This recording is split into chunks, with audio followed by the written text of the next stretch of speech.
This is Breaking Down Security, and I am Brian Brake.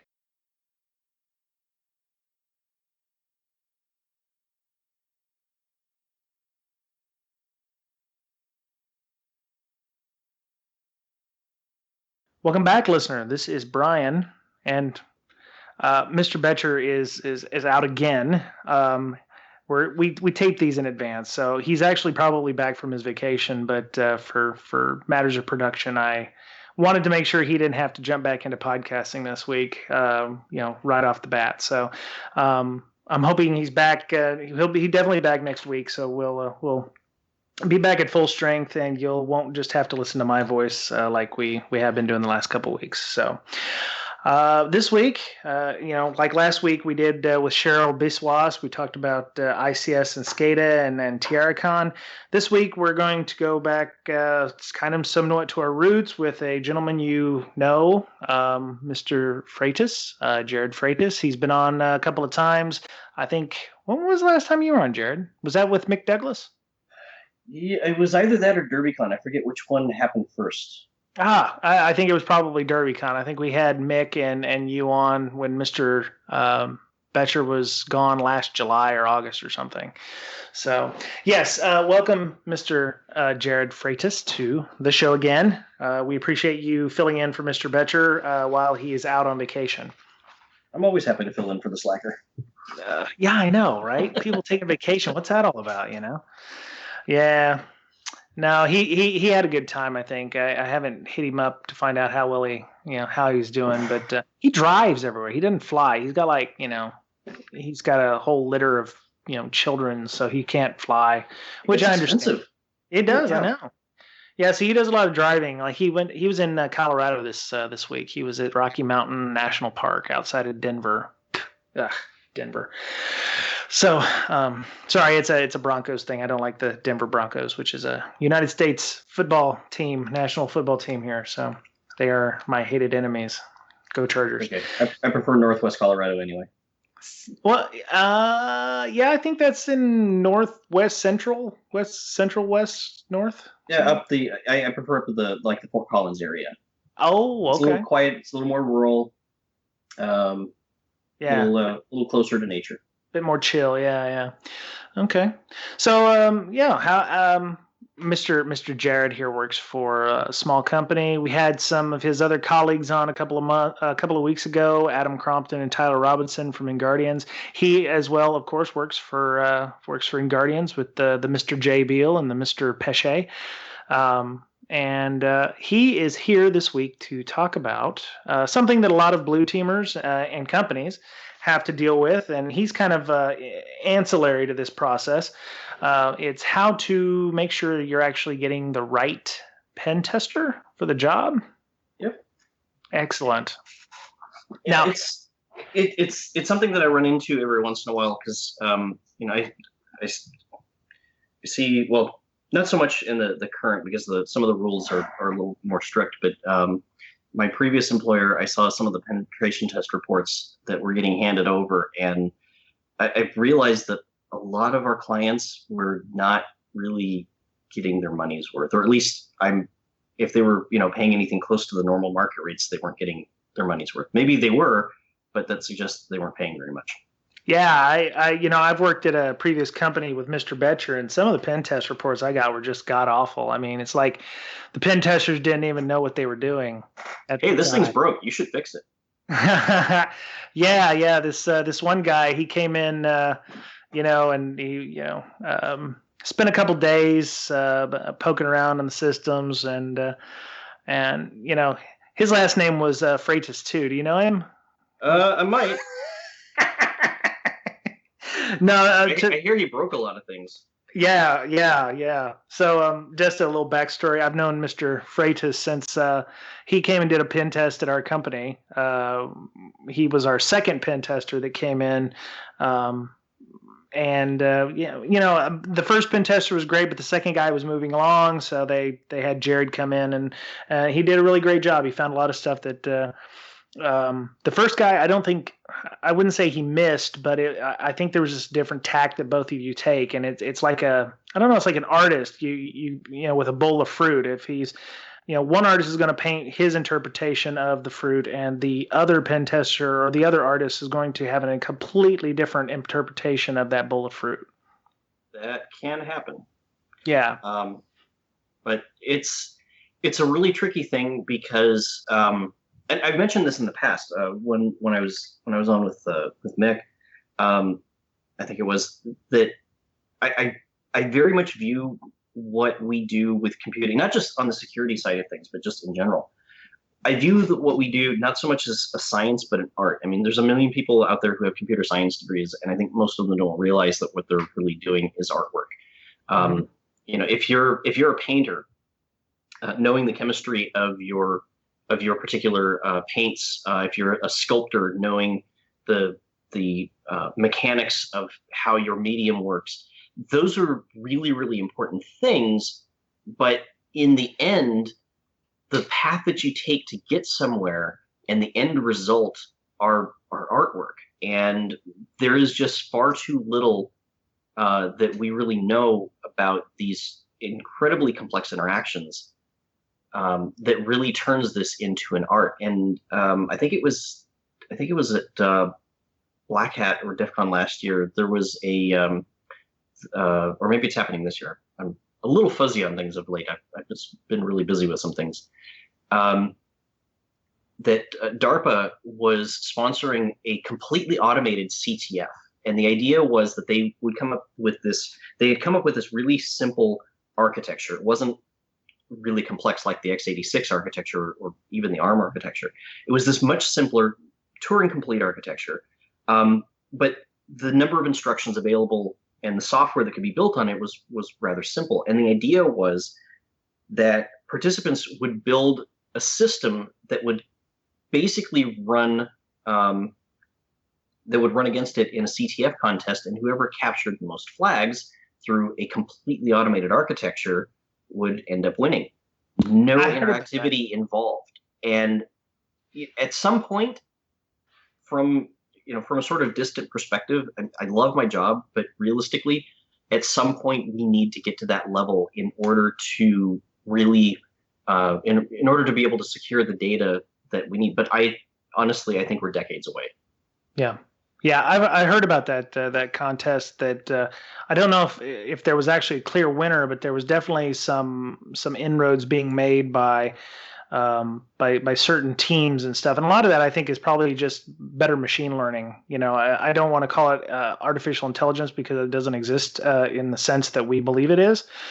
But I think as we get better with machine learning and with our algorithms and our methods by which we do our pen testing and contests in this case, I think that will we'll see a winner one day. I think it was like the DARPA challenge where they had self-driving cars on the track. The first year nobody made it to cross the finish line, and then like the second year they had like 25 teams make it because machine learning only gets better with human input and and better knowing what to expect from the obstacles itself. So so we got a little off there, but so yeah, let's start talking about why companies need to what companies need to do to get a good pen tester, or maybe they don't even need a pen tester at all.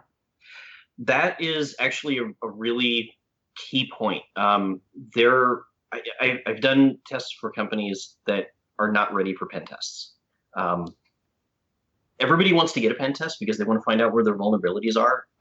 Honestly, there are a lot of companies that would do better to spend their money on a copy of Nessus or Qualys or something along those lines, and get the low-hanging fruit handled. Because if you're bringing me in at whatever the rates are, and this isn't a matter of like trade secrets. I honestly really don't know how much we charge.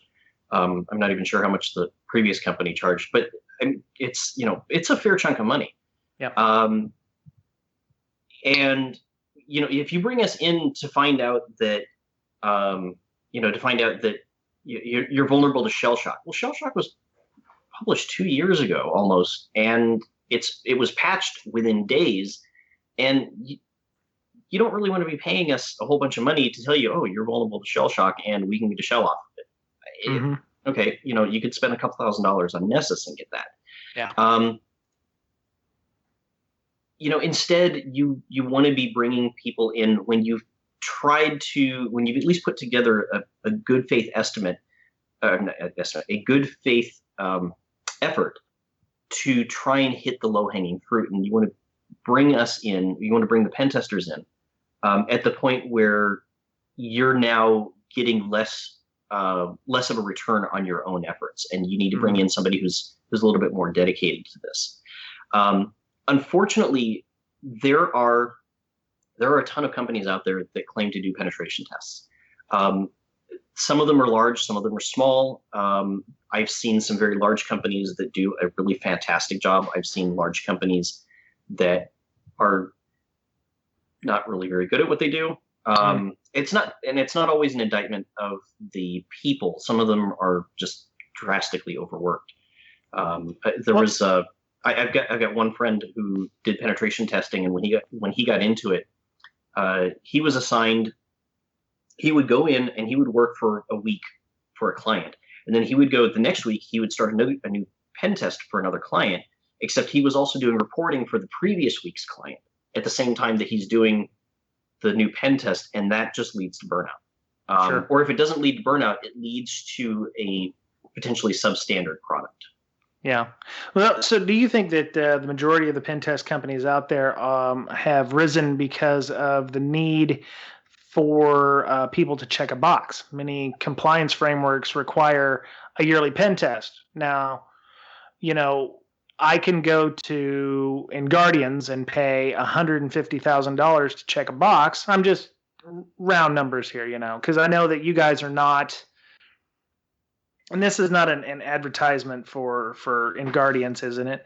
But you command a premium price because you have the services that you have. Now I can go down to Bob's pen testing company and pay $50,000 for a quote unquote pen test that will satisfy an auditor for my PCI requirements.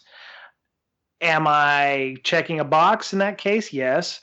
But when the world is falling apart on my network, and I can't have an Guardians type level pen test come in to check a box.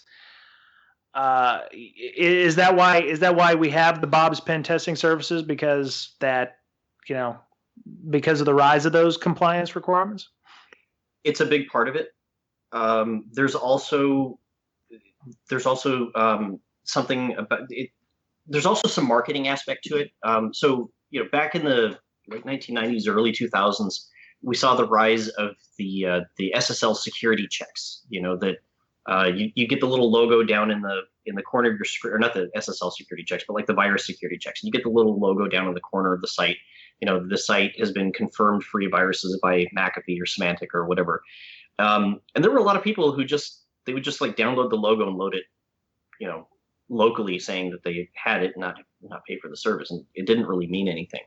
But it was good from a marketing perspective. And you've got companies that are coming in now saying, "Hey, we take your privacy and your data security seriously.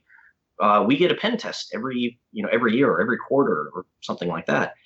And some of them aren't doing it, I'm sure. Others are doing it, but they're bringing in whoever gives them the cheapest quote. And so for whatever reason, yeah, you get the rise of what John Strand calls these pen test puppy mills, where they come in and they really don't do a whole lot.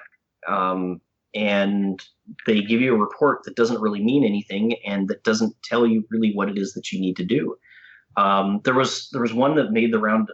There was a weblog post that made the rounds a couple of years ago. Somebody who had read one of these puppy mills, these pen test puppy mill reports, and it had things like, so there's this finding, and it's really bad, and we'll fix it for you for like $300. Yeah. And there are companies out there that use pen testing as a sales intro, and that's also a giant problem. If you're going to get a pen test, you want to get it from a company that is not using it as a sales lead. because at that point you can never really be quite certain that they're giving you all the information that you need to protect your or to fix your environment and Sure. and to be able to give it a protection, because they may be holding off on something to maybe be able to sell later. Now, at the previous company that I was at, it was, they're a Fortune 500 company. We maintained a significant degree of independence, and it was something that we fiercely protected. My boss went to the mat for me on one occasion, and I can't get into details on it. It's all internal stuff. But my boss went to the mat for me on one occasion where the the client wanted the original Word copy of the report so that they could make what they referred to as corrections. And we basically told them, you can have the PDF copy, and we can work with you on the corrections, but or at least what you refer to as corrections. And we made a couple of them, but we refused a few others. But that's not always the case. That sort of independence is not always the case. And in a lot of situations, that independence gets pushed aside in favor of making money for the services groups. Yeah. And it's really, really hard to trust the results that come out of something along those lines. I can understand that. So let's do the so the way that you're going to talk about this, is this how you guys do it at InGuardians, where you come in and you have like there must be some kind of thing before you actually start the pen test. So what happens before you actually start the pen test in this case? There must be a phase of how this all goes. It depends on the company. Some companies put out RFPs. Some companies get a word of mouth type of thing. InGuardians has relied heavily on word of mouth for a very long time, and it's done pretty well for us. I can honestly say we're a well-respected company. We do our bit of marketing. You'll see us at some conferences here and there, but we're not out there doing a huge number of things. And there are a lot of small companies that are like that they'll do the sort of presence-based marketing, but a lot of the stuff just ends up being word of mouth. But however things get started, the important thing really is that from the customer side of things, the important thing is that you know what you're getting into. It's one thing to read through the PCI requirements and say, okay, well, I need a pen test that hits all of these points. If you're looking through the HIPAA guidance, you're going to get even less information about what has to be covered. Yeah. If you're just looking for a general pen test, now you're just sort of winging it.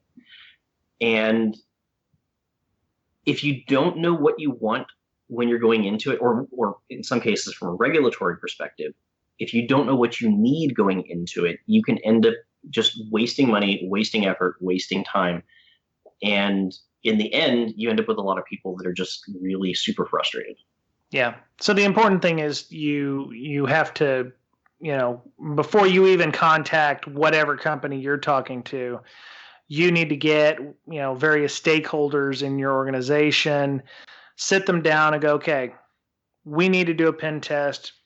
One, why do we need the pen test? Okay. Yeah.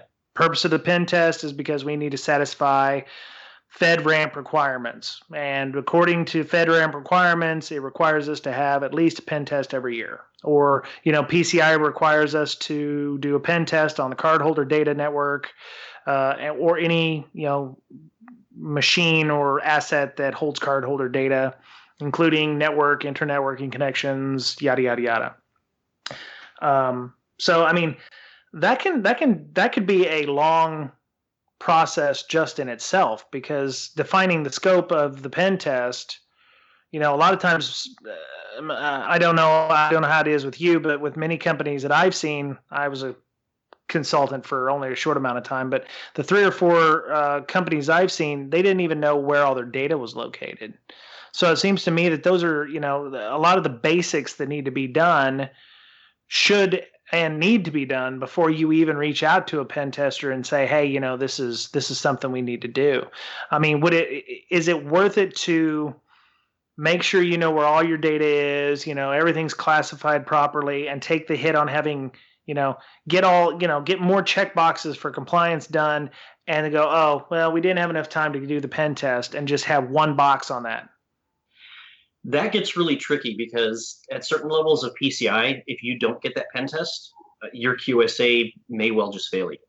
And if you're a Home Depot or a Target, maybe you can get away with that. By putting, hey, caveats. We've done all of these other things, and we're we're showing progress.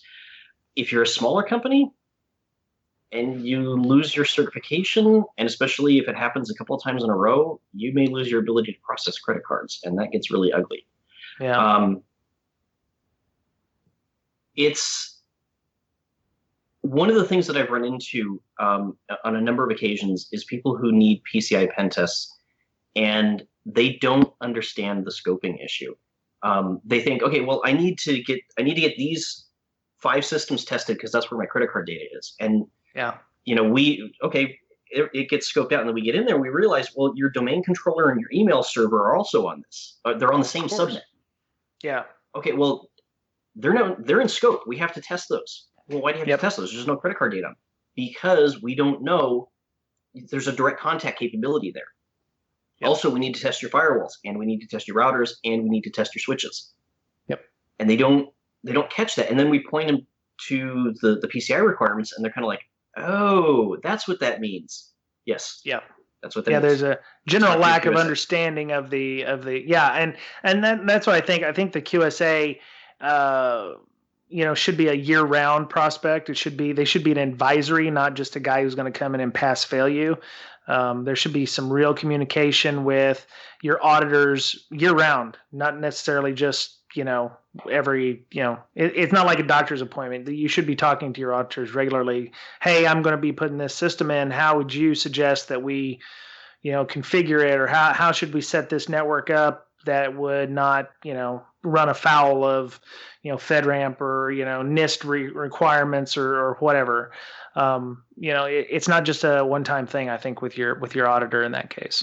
Yeah, and I've actually seen a number of companies that have decided to stop taking credit card numbers, and they have started outsourcing their credit card services to like Square and the others, because the extra percentage that it costs them to do that, they just judge it as being worth it, not having to go through the steep requirements. So, well, I mean, you've got additional issues there if that's the case, because you're looking at third-party business agreements. You're looking at making sure that they maintain their PCI requirements or whatever it is requirements they have, SOC, PCI, those kinds of things. So, I mean, your third-party business agreements also add another layer of complexity that you may not have realized before. So true, but in many cases, it can either reduce your penetration testing requirements, or in some cases eliminate them. If you're not handling anything and you're still at the level that you can self-certify, that ends up saving you some money that you can put towards securing other parts of your architecture. Oh, absolutely. Okay, so we had our stakeholders in. Let's say we have managed to define what the scope of our pen test is. For compliance requirements, we have to test X, Y, and Z. At what point should they contact you? Is there something like should they be creating a list of, okay, these are things we need to do before we even contact the pen tester? Or should we go ahead and contact you and set up dates? And how does a typical engagement work for you? Do they already come in and go, okay, we're ready to go, here's the dates we can give you? It depends on the customer. Those that have never had a penetration test will oftentimes come in a little more delicately, because they're not quite sure what they're going to get back from us. Mm-hmm. And those that have had a penetration test in the past will come in and say, okay, well, these are the things that we need, and these are the things that have changed. And here's, in some cases, we'll find out who they had in the past, which sometimes it's a good thing and sometimes it's a bad thing. Occasionally we know who they've had in the past, and we kind of go, oh, really? All right, well, let's see if we can outdo them. And in other cases, we kind of go, who? Yeah. And those are sometimes interesting, because we sometimes deliver some interesting reports at the end of those. But you know, if you've never had one before, be prepared to modify your expectations. So be flexible. Yes, you need to be flexible. If you come in and you say, okay, we want you to test. We've got 12,000 workstations, 3,000 servers, 2,500 mobile devices, and we need you to test them all in a week. Yeah, it's probably not going to happen. Or at least if it is going to happen, you're not going to get a whole lot of information back, because we're going to be spending all of our time trying to figure out how to effectively do that. In one of those, in a case like that, we're going to come back and say, okay, well, how about let's test 10% of the workstations, or maybe even 5% at that level. A larger percentage of the servers, but maybe we're testing 25%, but it's like a representative set. We don't need to test all of your Exchange CAS servers. Mm-hmm. If we only need to test one out of your cluster of 10 to get a good idea of where things are at. We don't have to test all 100 of your domain controllers. We can test 2 or 3 of them in most cases and get a good idea of where things are at. Although that's getting a little bit ahead of things, but you do need to be flexible.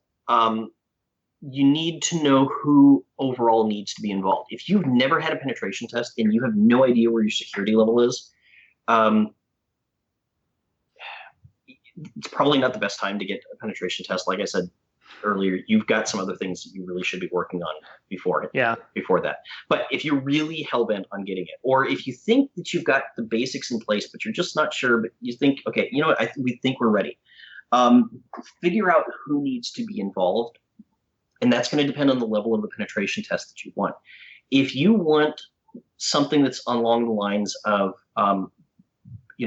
we've got our infrastructure in place, but we just really have no idea how good it is, you probably are going to be better off letting a number of people know. For one, if you just have the one security guy, he's not even an official security guy, he's just off in the corner, but he perks up every time somebody does an intensive scan of the network, then you should probably let him know so he doesn't spaz that this one IP address keeps sending stuff in, and especially if he's noticing attack traffic. If you are further down the line and you have a security operations center and you have people that are monitoring either 24/7, or you have automated alerts that are going off on critical things overnight so that people can check at 3 o'clock in the morning, if you're testing their response capabilities, you probably don't want to let them know, because you don't want to take the risk that they're actually going to be looking for things. We've had cases where literally 2 people in the entire company, and a fairly large company, where 2 people know about the test, and they're watching to see what we're able to do.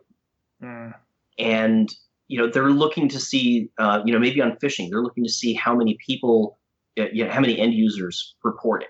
Maybe we could discuss now what a pen test is versus what a pen test is not. Sure. And this is something that people run into, and this is actually one of the leading problems that leads into getting a bad penetration test. And basically, a penetration test is not a vulnerability scan. It is not a security audit. It is not a code review. These are things that are all good things to have happen in your environment. But if somebody comes in and they run Nessus or Qualys and they call that the pen test, that's just not going to cut it. A security audit is a completely different animal. That's usually when you have somebody who comes in and says, okay, tell me about all your practices and procedures, and I need to see all the documentation that backs it up. Maybe they go through and they look over your configurations, they look over your firewall rules, they look over your IDS signatures, things like that. Yeah, that's not a penetration test, because they're not actually trying to subvert your environment. And then with a code review, that is something that is often very far outside of the scope of the pen test. We do some code review. At InGuardians, we get these a few times a year.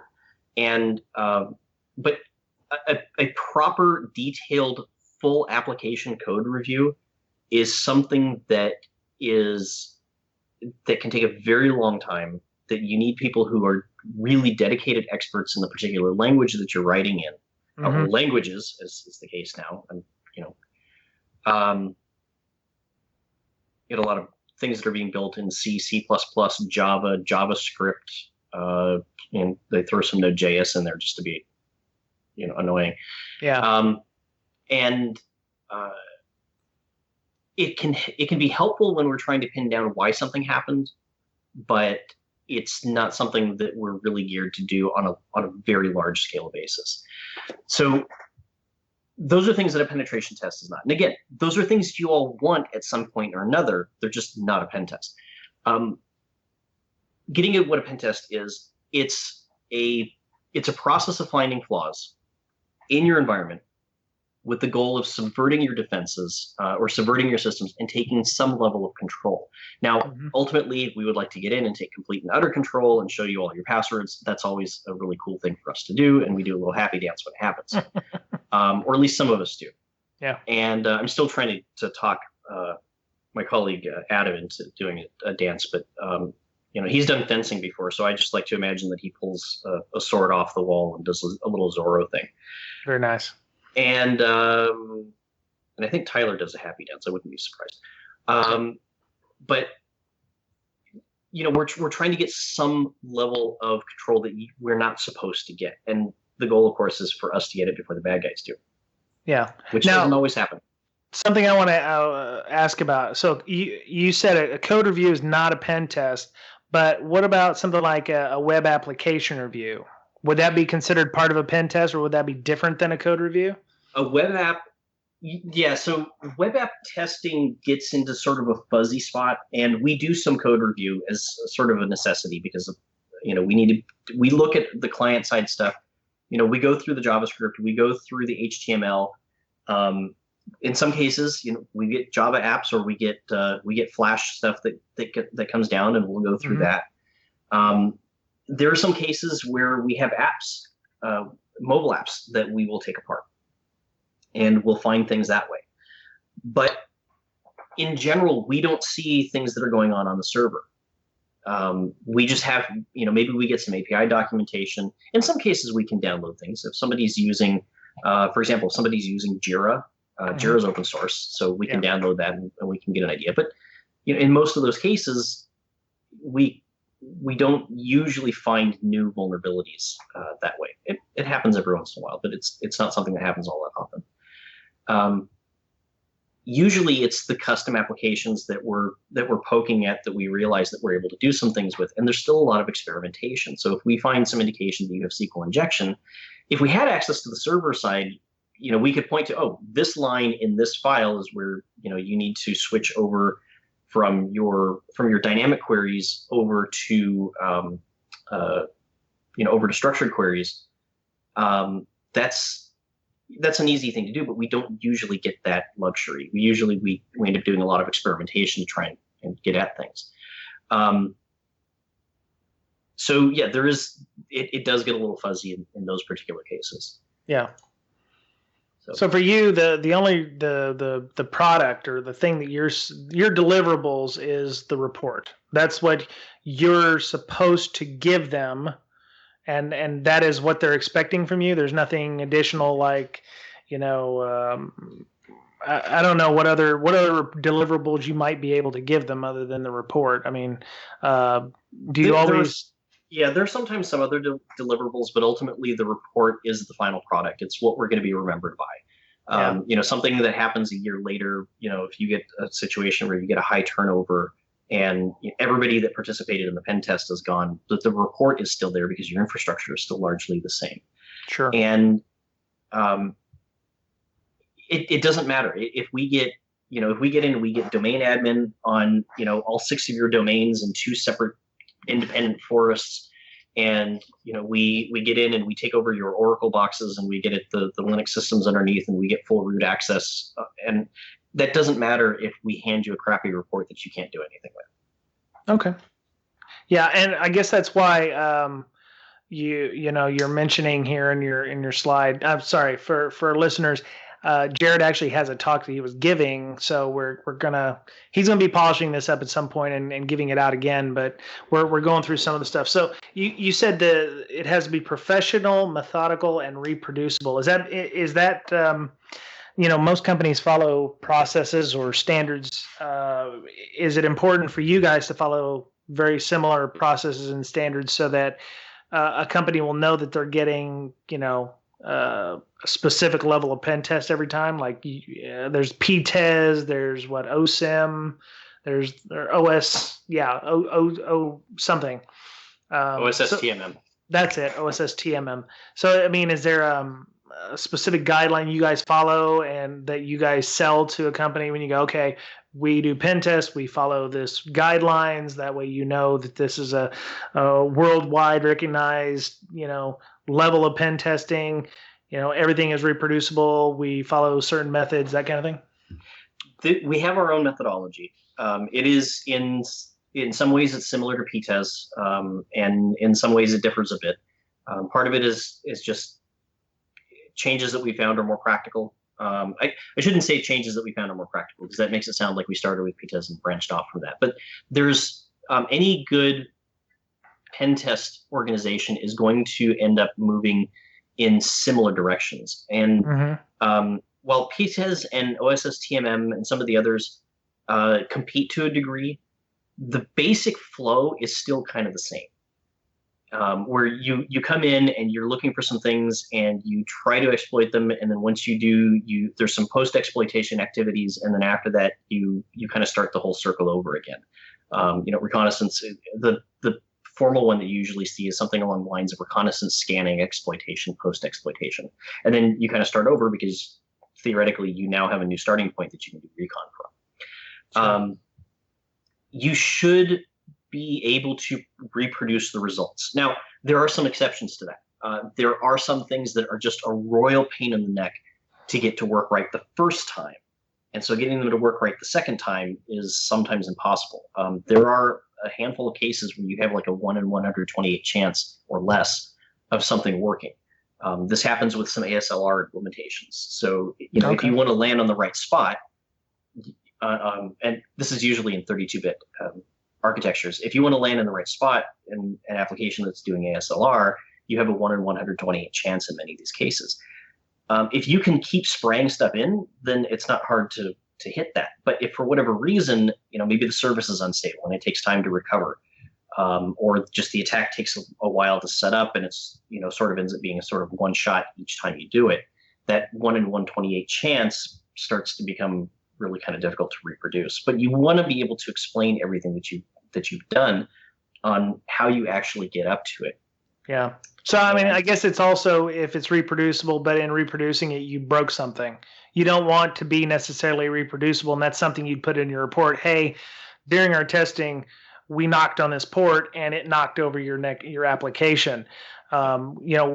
We can show you how to do it, or here's a small video of what we did the first time. If you're, I don't know if you guys do videos regularly, but here's what we did to cause it to happen. We don't recommend you doing it, but here's how we recommend you fixing it.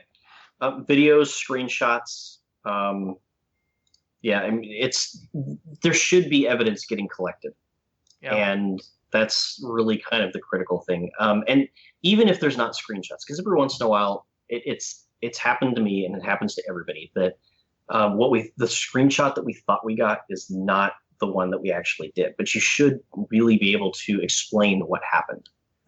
So even if you can't put a screenshot of the report, use this command that got you to this stage, and being able to narrow in on what you did and how you got the final result is really important, because they may have the skill to reproduce it.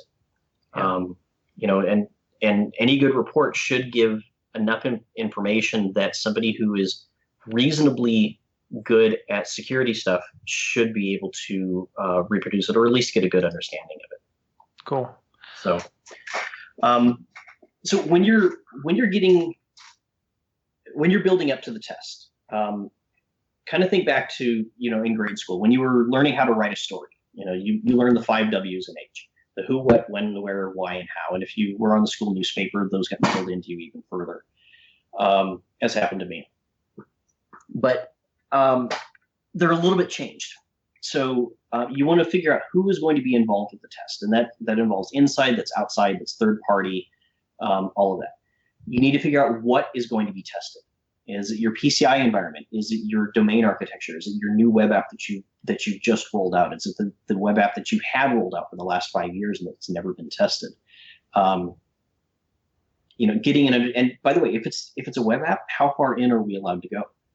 Is it just to the web server? Is it the application server that's behind that? Is it the SQL server that's even further behind that? Is it to the domain controller that has nothing to do with it, but we might be able to reach? When is the testing going to be performed? And there's two things on this one. And for the love of all that is holy and right in the world, please, if you absolutely must do something overnight, let us know a few weeks ahead of time. It takes time for us to transition to night shift. Yeah. It's those first couple of days are going to be really rough on us. If you decide to tell us on Friday that the test that starts on Monday is supposed to be overnight. But before you do a night test, also keep in mind that, okay, maybe you've got the contract with us to only do our testing at night, but I doubt you have a contract with the guys out of Romania and China and Russia to only do their attacks at night. So I totally understand. And the idea is, it's a lot like with vulnerability management. I'm told at my office, hey, we want to scan after 5 p.m. Pacific, which is 8 p.m. Eastern time. So if I'm scanning at, say, if the scan's running overnight at midnight and something breaks or goes down, we have to now hunt people down. We have to wake them up. They're not going to be at their best. I always try to advocate for a during the day kind of scan because everybody's on hand, everybody's available. You can always pull in multiple resources and that kind of thing. I would imagine it's along the very same lines, unless they have like a 24-hour manned SOC or something like that is always going to have people there. It's kind of a pain in the ass to, one, for you to be transitioning to night shift because you're groggy and you're not feeling your best anyway. But, them having to be woken up to go, okay, yeah, this was actually part of a pen test. And, okay, now we're in incident response because you found something at 3 a.m. Yeah. And I hate to drag personal lives into it too, but, if we're working nights, let's say it's like an 8 p.m. to 8 a.m. window. That also means that we're really not seeing our families during that time.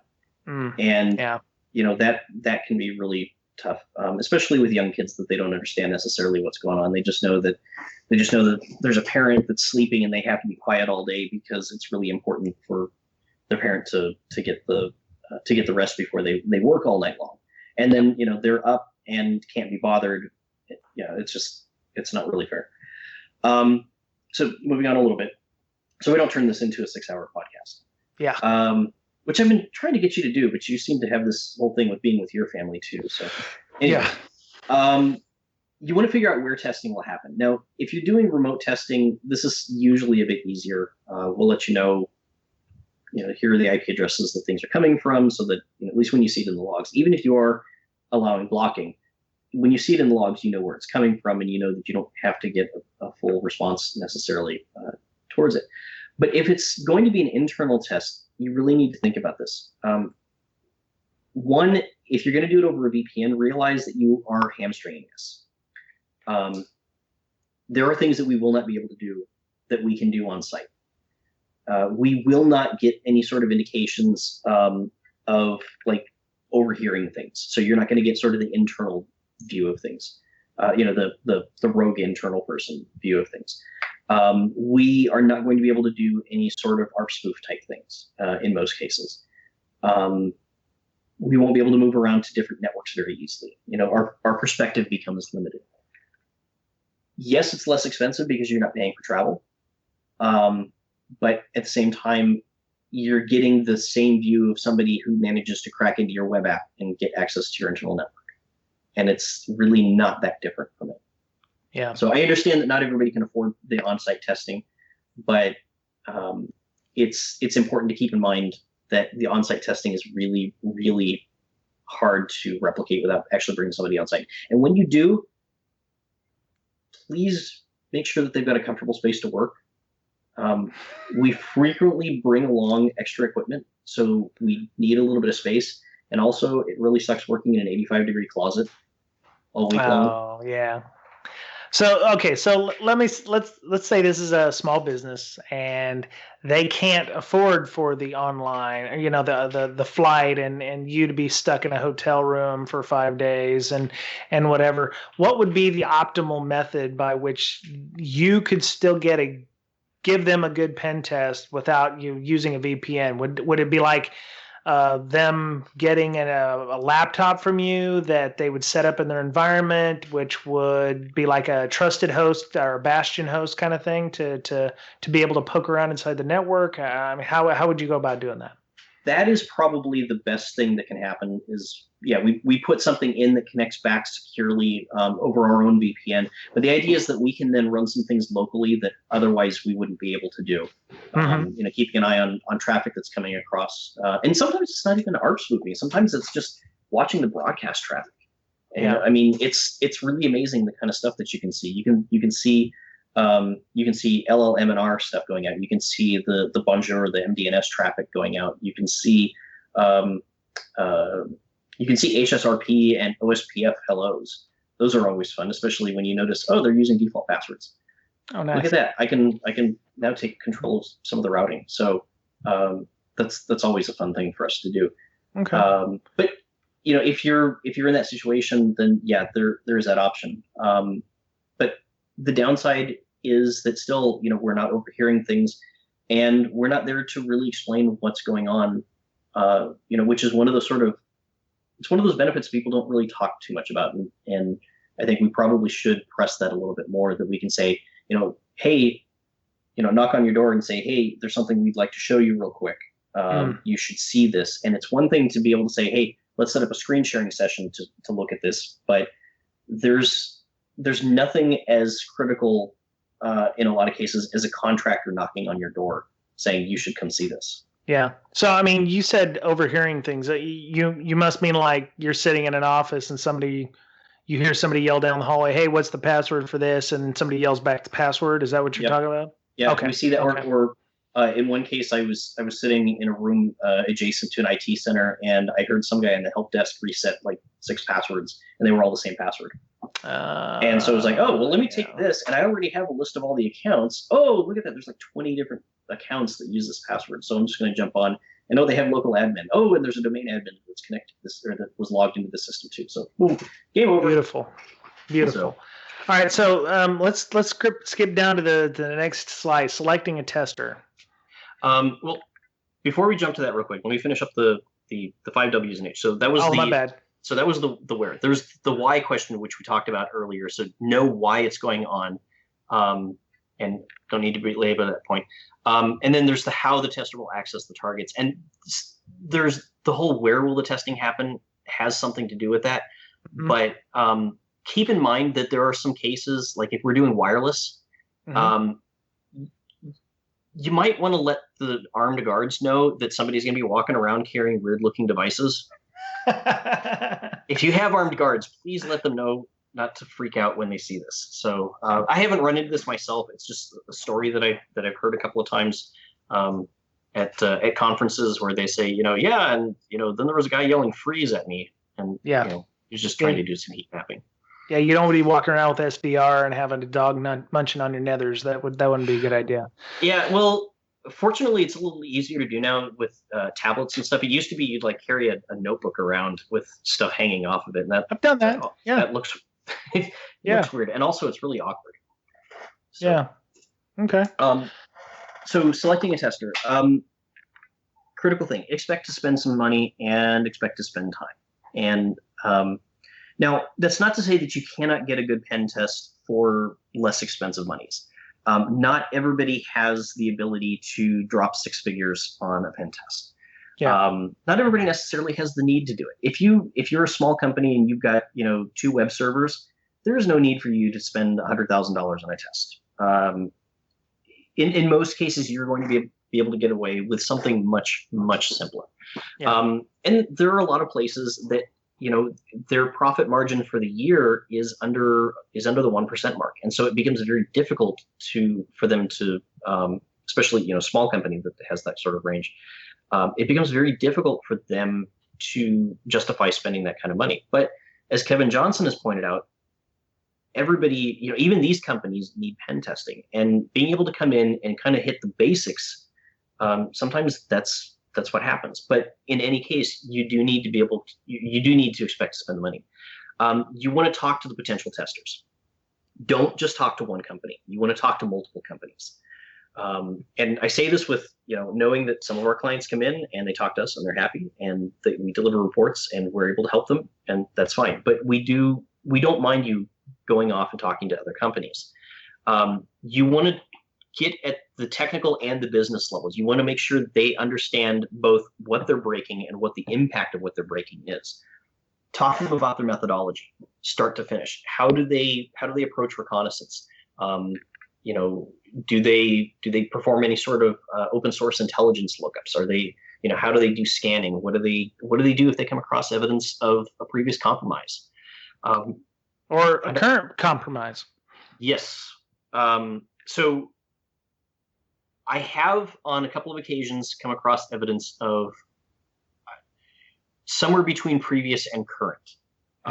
We didn't know if it was still going on, but it was clear that it had happened. Yeah. And it was really, the last time that happened to me, it was really a bummer because I was excited. I was like, yes, I'm going to get into this Windows system. And what's that file? Oh, damn it.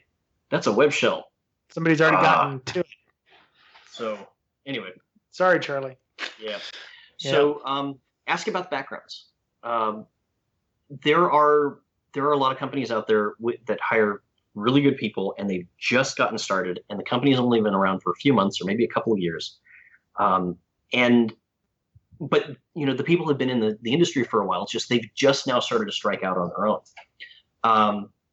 At the same time, you want to be careful about companies that have been around for a number of years and every single one of their testers only has 3 months of experience. That's a bit of a warning sign. You want to actually discuss your testing needs with them. Don't let them dictate your testing needs to you. They can offer advice. That's fine. We do that all the time. Mm-hmm. But if they come in and they say, well, you have to have this or you have to have that, you're sort of losing control over the process. And losing control to a hacker is never a good thing. Yeah. And then if you can, this really isn't possible in most cases because NDAs, mutual NDAs, just abound in this industry. Talk to some of the clients. Maybe you know some of the clients. Maybe you've heard from somebody who's had a test. They may not be able to tell you all the details of what happened and how the company came in and did things, but they can talk to you about their impression of how thorough things were, how they were treated, what sort of assistance they had in getting an effective test put together. Yeah.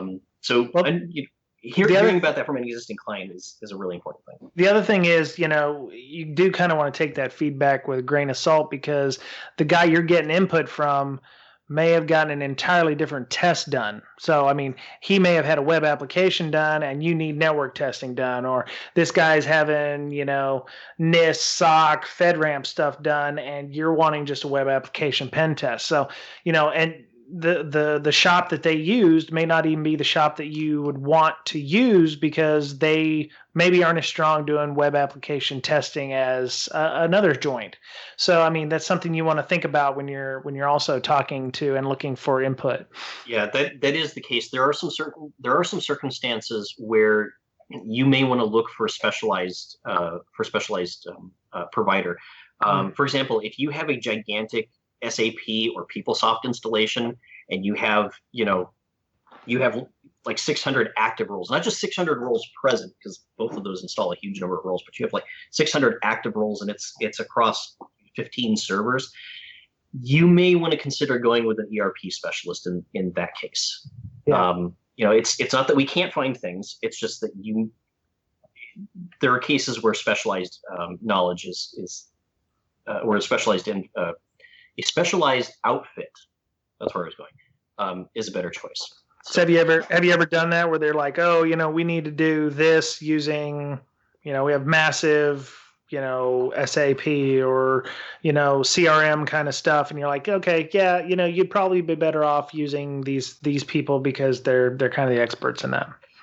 I have not been involved enough in the sales process to know whether InGuardians has ever done that. I have tested ERP solutions both at InGuardians and at my previous company.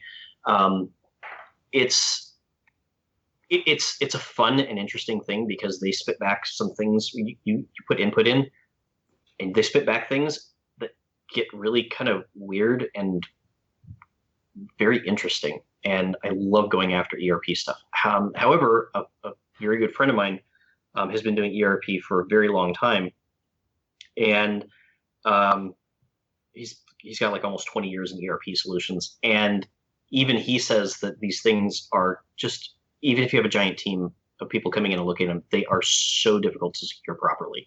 And if you've had it in use for a long period of time, it can be almost impossible because you end up breaking things. So, yeah. Well, I was just thinking, I don't see a lot of salespeople going, well, you can't really use us. You need to use somebody else. It's like anathema to them to go, oh yeah, we don't want your business. A lot of it depends. If you come in and you tell us, and Jimmy, don't kill me on this one. But if you come in and say you need a top to bottom complete view of everything going on in your ERP solution, there's a couple of things that we might do before we go off and say, you should go over to this other company because they're dedicated on this. We might say something like, we may need to look for an expert to assist us on this type of thing. It's just sort of the reality of things. Yeah. Not everybody knows everything, and in some cases you get these specialized situations where you need people that this is all they do. There are companies out there that do ERP stuff. They don't do network testing. They don't do web app testing. They do ERP. That's it. Yeah. So. Okay. So asking questions. What is this about? Asking questions. So when you're asking the questions, you want to be careful. You want to be you want to keep a very close eye on the way that they respond and the sort of information that they give. Some of the things that you're looking for past defensive experience. There are a lot of people that grew up, breaking things, and then they become a pen tester, and they become a pen tester so that they can break things legally. And as they do this, they don't necessarily understand what the ramifications are. It's one thing for me to come in and say, well, you need to completely scrap your entire infrastructure and rebuild it. That's not realistic. Just because I got in doesn't mean that you need to go out and spend $1 million rebuilding your architecture. That past defensive experience is going to give them a perspective on how you can go from your current defensive architecture to where you need to get, and maybe the steps that you can take in between. It's a nice thing to know, what your architecture should ideally look like, but knowing how to get there is at least as helpful as that. You want to look for companies that understand your technical and your business needs, that they know that you need to stay up and running, and they need to know where the risk is that they're going to take something down and interrupt your business. You want to look for special and custom tool use.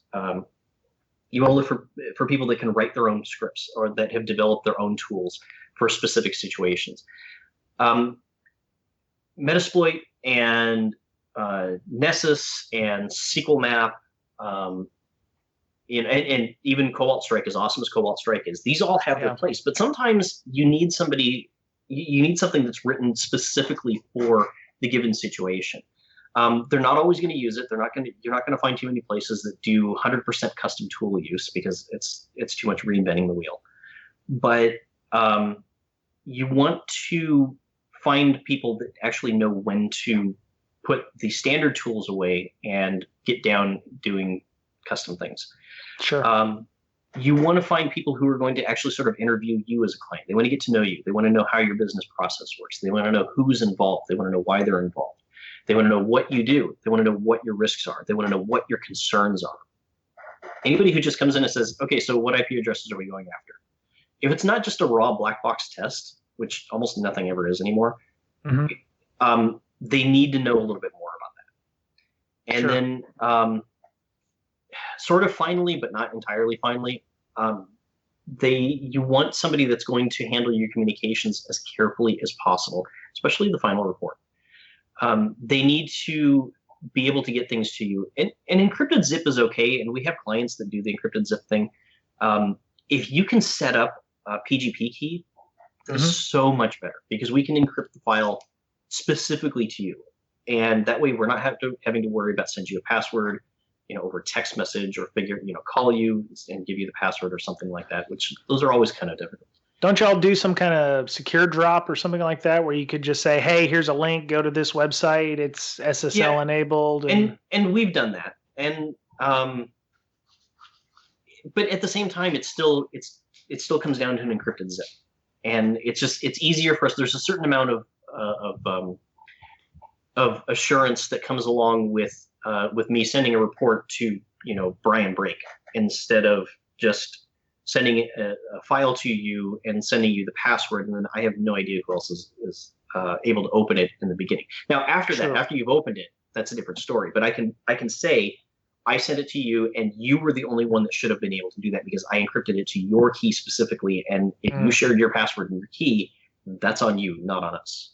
Yeah. So do you ever have to go to a client and go, okay, yeah, we send you stuff over PGP, and they're like, I don't know how to use that. Do you have to spend 10 minutes showing them how to use that? A lot of places do that, and we'll basically, we'll suggest that they do PGP, and I'm sure we wouldn't have any difficulty or any issues with showing them how to use it. But a lot of them just kind of go, yeah, let's just do the encrypted zip. Yeah. So, I'd like to see more PGP use. The tools are free, but I will admit they're not the easiest thing to use.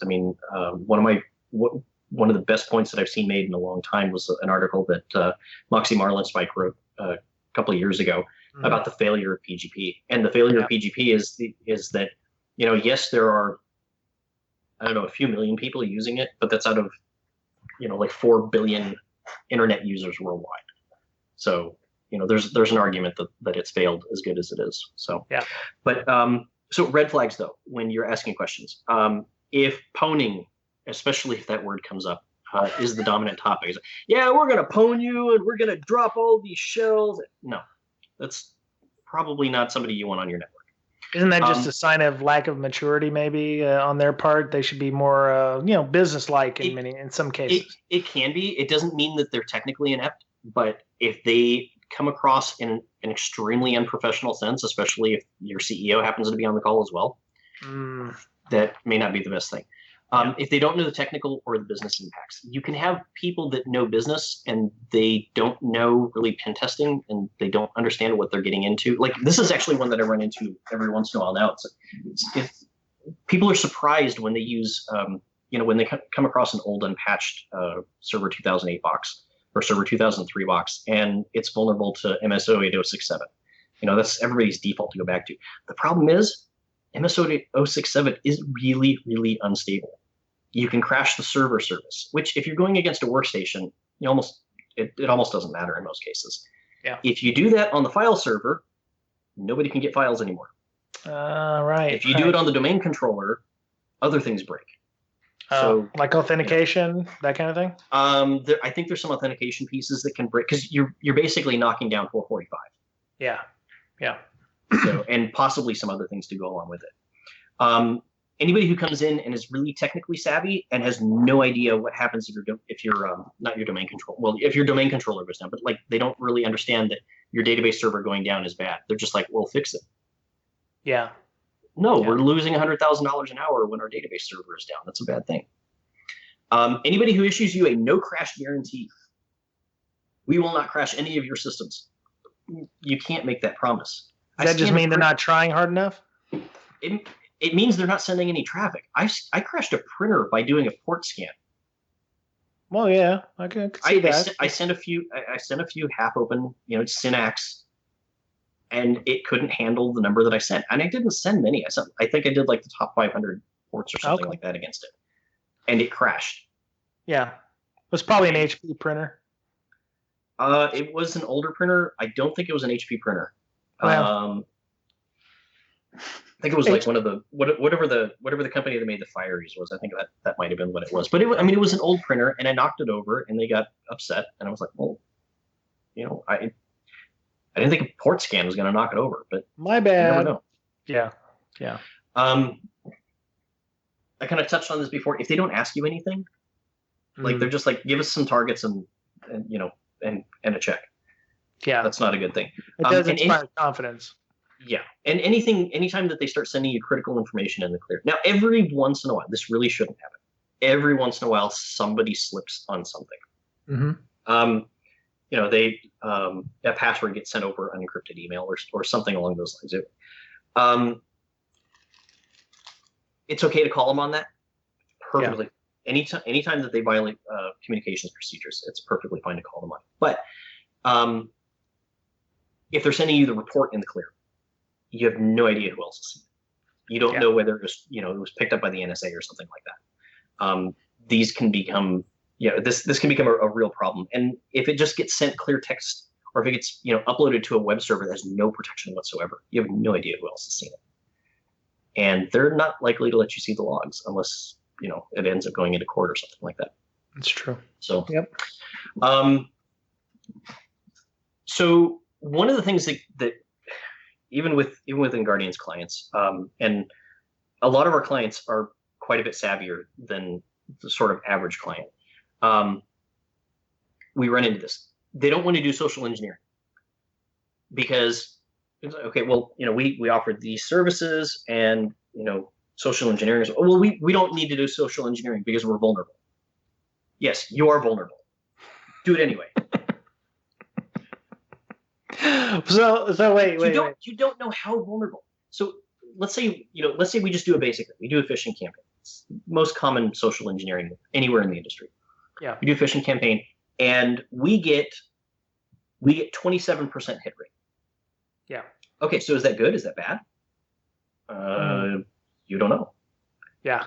27% hit it depends on what you get from that 27%. If you get 27% of low level, security, non-security people, but if you get 27% and half of them are your local sysadmins or something, that's probably better.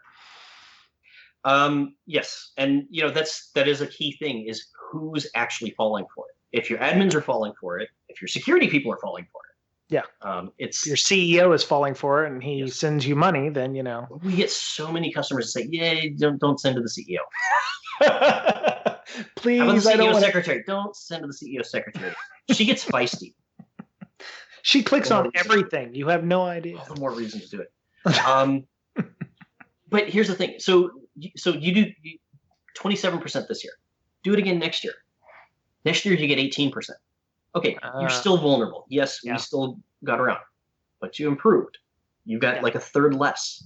Yep. Next year 12% or 10% or something like that. Maybe now's you want to see that kind of improvement. And as things improve, maybe we start trying some new things.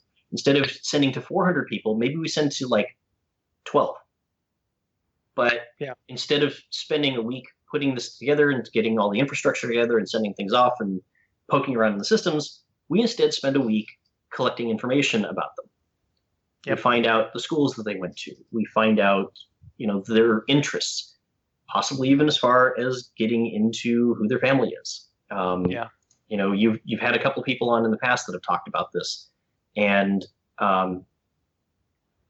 it's a really creepy thing. I'm the first person to admit it. It is a really creepy thing, but properly done SE does not have limits.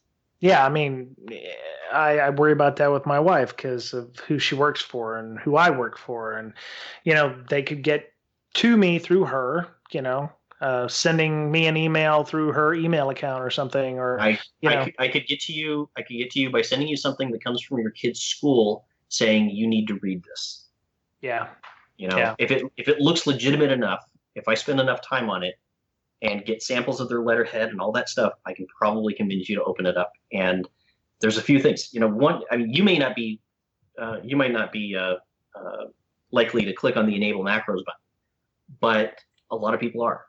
And even if not, maybe there's just a vulnerability in Word that you don't know about, and I can still get the code to execute anyway. Yeah, that's true. All kinds of possibilities. But but keep in mind that there's a whole bunch of different ways of doing SE. There's email, there's instant messaging, which is not nearly as common as it used to be. But there's social media, there's media drops, there's physical security, literally walking up to people and or walking up to facilities and trying to get in. There's personal stuff, talking to people and trying to get information about them. Meet them, find out where all the people at the company hang out, and go to the bar and you get to you overhear things, you get to talk to them. If you have the right equipment, you get copies of their badges. So yeah, one of my friends said that if you live in a city with a big company and they have, say, employee shuttles. I won't name the company specifically, but there's a lot of companies that have employee shuttles, so you don't even need a company. And you just happen to get on that company's shuttle, and people are on there having meetings, discussing sensitive information, or you can find out where people work or people's names, or that kind of thing. I mean, it's easy to get that kind of OSINT just by listening in on conversations of people who oh, everybody works for this company, it's cool. Well, not everybody working for that company needs to be everything. And you're sitting there fiddling with your phone for the entire 35-minute trip in, and you're not doing anything on your phone except recording. That's right. So we're at over an hour right now, and that was just to discuss the before part of the pen test. So I think we're going to have to keep the during and after for another podcast, sir. Okay, fair enough. Actually, there is a couple of things that I want to touch on real quick that kind of are for expectations as you're going in that are from the after the test. Okay. And it gets into the reactions to the report. Yeah. And I'm happy to come back and talk about these in a little bit more detail on a future date. Hopefully, I don't know, maybe in the next few weeks, we'll see. But okay. You need to be prepared for a report to come in that is worse than you think it is. And I'll give you a quick little story. Biggest pen test that I was ever a part of was when I was still out in California. And we got, I think the pen test report that came back was like 300 pages long, which, first of all, no report should ever actually be that long. If it's that long, it needs to get broken up into volumes that are a little more targeted. But we got this gigantic report, and the CIO got it, and he ordered everybody to delete it. Wow. Okay. Because it was embarrassing. It was so damning. Yeah. Yeah. And we're just like, this is all the stuff that we've been telling you guys. Yeah. But you want us to get rid of this report now. So, but be prepared that things are going to be worse than you think they are. Your security people may think that they are the absolute best in the world, and you and they may be in for a very, very big surprise. So you need to set expectations that people that are not familiar with the architecture, that are not as familiar with the architecture, may find things that you didn't think. This is actually very similar to cryptography. There's a line in cryptography, it's a warning line, that says anybody can write an algorithm that they cannot break. Yep. And it's because you get convinced of some particular way to do things, and ultimately you're not very good at looking at your own work and figuring out a way to break it. Somebody else can come along and go, oh, yeah, right there. That's the easy way to do it. And, I can now break your encryption. Same thing with the network. I walk into networks that, people have spent long periods of time building up lots of money, and I look at them and I go, oh, right there. Because we do security analysis stuff too. We're our architecture analysis. Not everybody likes doing it. I actually do kind of enjoy it. But it's something where I bring in my own practices from the past, and I'm kind of like, okay, well, if I can find a way into this spot, which you've got a YMCA or something that's next door. You have no idea, how many people are coming in and out. It's not unusual for unknown people to show up. The people who might be sitting in you might be sitting next to a strip mall. Yeah. And somebody comes in and they've got a good size wireless setup, and they're able to attack your network, and you didn't even think about that because you thought you had a good wireless implementation, but now they're popping in and they're taking over your network, and you didn't. You're barely aware that they're there. So. Yeah. So obviously when you get the report, you want to know that you don't want to attack the people who are going out of their way to try to help you be more secure. Yep. It would make sense. The deletion thing that was pretty extreme. I mean, if he was just trying to memory hole the thing like it didn't exist any further, that kind of sucks. But um, I mean, you hear about that a lot, though. It's where and I don't know if it's just security researchers, but they did such a good job that they're embarrassed that happened, and they don't want people to know that happened. So obviously they'll try to lawyer up, try to do strong arm tactics to try to stop that from being, put out there. But if you guys have a proper NDA between you, you're not going to be going, "Oh, this company sucks" or whatever. I mean, unless you're doing it in generic terms on podcast. But you're not allowed to name names because that can damage the reputation of your company, not just their company. I mean, that can be bad for your own business. So I mean, there's a lot that, I mean, obviously you've got some good reactions here, making sure that there's a mitigation plan to get rid of those. You're altering your awareness program to fix some shortcomings. So I mean, there's a lot of good stuff to discuss. Yeah. The need to know thing is important. I mean, that we do that with questionnaires and stuff in my office here. But I tell them, okay, yeah, here's this thing, here's this deliverable that I have to give you for whatever it is we sell. And I'm like, even though we have an NDA, distribute on a need to know basis. So not everybody needs to have that information. Even if there is an NDA. I come from old school Navy where it's like, you may have, the access, but you don't necessarily need to know that kind of stuff. Yep. So yeah, that's very good information to remember when you're getting your reports or your deliverables in this case. You need to know the code word for your watch. You don't need to know the code word for the next watch. Exactly. So, well, I think we need to go because we're way over time. And I definitely want to have you back to talk about the stuff during the test and after the test, and not just because of the report bit. But there's this is a really good information for those companies or people out there who are maybe afraid to even get a pen test because they don't even know how to get, to start that process. So that's something that's this has been really good information. So, well, okay. For instance, if somebody wanted to get a pen test and they weren't sure exactly how to go about doing that, how would they get a hold of you or your company in this case? You can get a hold of me directly. It's Jarrod, Jarrod, at inguardians.com. I will probably actually put you in touch with Jamie. She handles the sales stuff, and I'm happy to let her handle the sales stuff. She's much better at it than I am.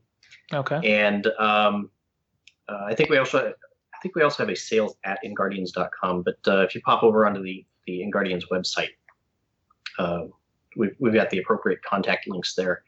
As far as getting directly in contact with me, you can send me an email to that address. You can give me at Jarrod Frates on Twitter. By the way, if you do go to send me something to my InGuardians address, you can also look up my PGP key. It's up on the MIT key server. Cool. Okay.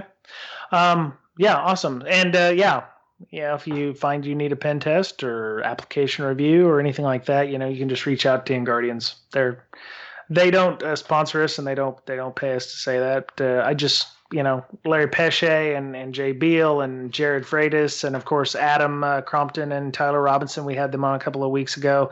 They pretty sharp dudes, pretty sharp cats. They seem to know what they're talking about. So, so you can get a hold of BreakSec, our Breaking Security podcast here. We're on Twitter. Mr. Betcher's at BetcherPwned. Our official Twitter is at BreakSec. And you can follow me at Brian Brake. That's with a Y, Bryan, Brake. Thanks to our patrons who like to leave a little sum in our tip jar every month to help offset the costs of preparing the podcast and hosting it. We have a website, www.breakingsecurity.com.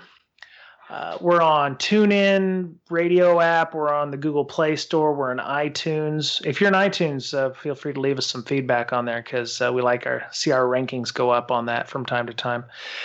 And I think that's it. Jarrod, thank you for filling in for Mr. Betcher this week. It was much appreciated. I'm sure he appreciates it too. And we'll definitely have you back to talk about communication, what's going on during the pen test, what happens after the pen test, things to not do during the pen test or after the pen test. So that'll be another good discussion, I have a feeling. So, are you going to be speaking anywhere? I know you said you're going to possibly be at DerbyCon, hopefully, with us. Yeah. I know I'm going to be at DerbyCon. I've got lodging and transportation have been arranged, and tickets have been purchased, and all of that. I will be there. Most of or a good chunk of Guardians will be there. Cool. And I don't know that I will be speaking. I have had some things in my personal life that have come up that have sort of derailed my plans of putting together presentations. I've got a couple of good ideas for a talk. At least I think they're good ideas. Whether they do, but I don't know. We'll see if I can get the stuff in by the August 1st deadline. Awesome. Okay. So Mr. Betcher will be back next week. Probably I want to talk about our CTF that just ended, who won and everything, because that ended. We have somebody won a free ticket to DerbyCon. We still have one for our drawing. If you want to get in on that, you can listen to our episode 17 of 2016 to find out about how to get into the drawing for that. And I think we'll do a quick write-up or a quick walkthrough on how our CTF went. I think you'll find it interesting. I know a lot of people, including folks like Tyler Hudak, Sek Shoggoth, found it quite engaging. So come on back. None of us have easy Twitter handles these days. No, I know, right? Odd. Okay. Well, that was it for Breaking Down Security this week. Thanks for everybody listening, and we'll talk to you again real soon.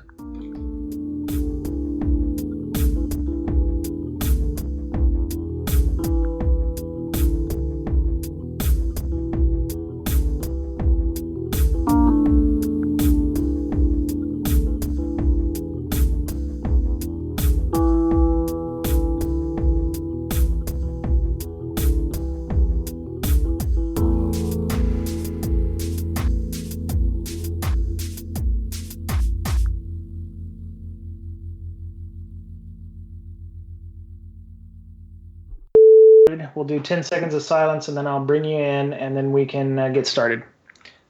Starting. You remember how to pronounce my name? Frates. Okay.